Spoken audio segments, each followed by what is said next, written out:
गंगा गण जलवासी भरी के गगरिया धैली गंगा के किनार धैली गंगा के किनार केने बार मल्लाह बेटा हुआ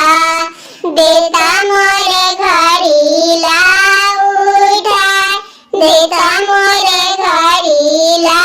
उठा छठी माई के देखी के सूरतिया मल्लाह सुधी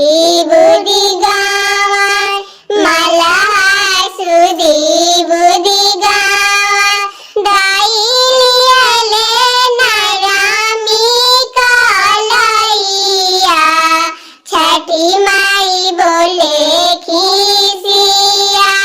छठी माई बोले खिसिया ई मोती जनिया रे मल्लाहवा हम तिरिया लाचार हम तिरिया लाचार हम आदित्य मल बहिनिया जिन से दुनिया उजियार जिन से दुनिया उजिया हमारी ताकले होइले गोरी घाटवा मिट जाई बांसा तोहार मिट जाई बांसा तोहार एतना सुनल मल्लाह बेटावा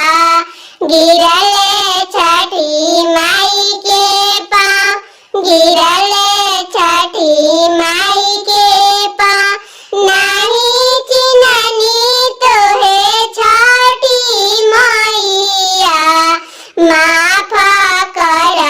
मोरे अपराध माफ कर मोरे अपराध अम्मा हमारी करिए सेवादारिया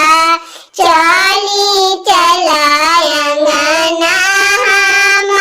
चली चलायंगना हम बहिन बहिना हमारी चरण दबाई है चली चलायंगना हम चली चलायंगना हम भाभी हमारी आरती उतारी है चली चलायंगना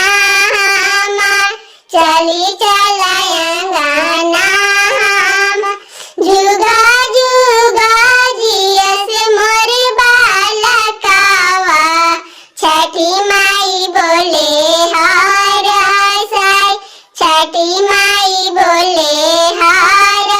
साई बारे तोहरे अम्मा भाभी के सुहागावा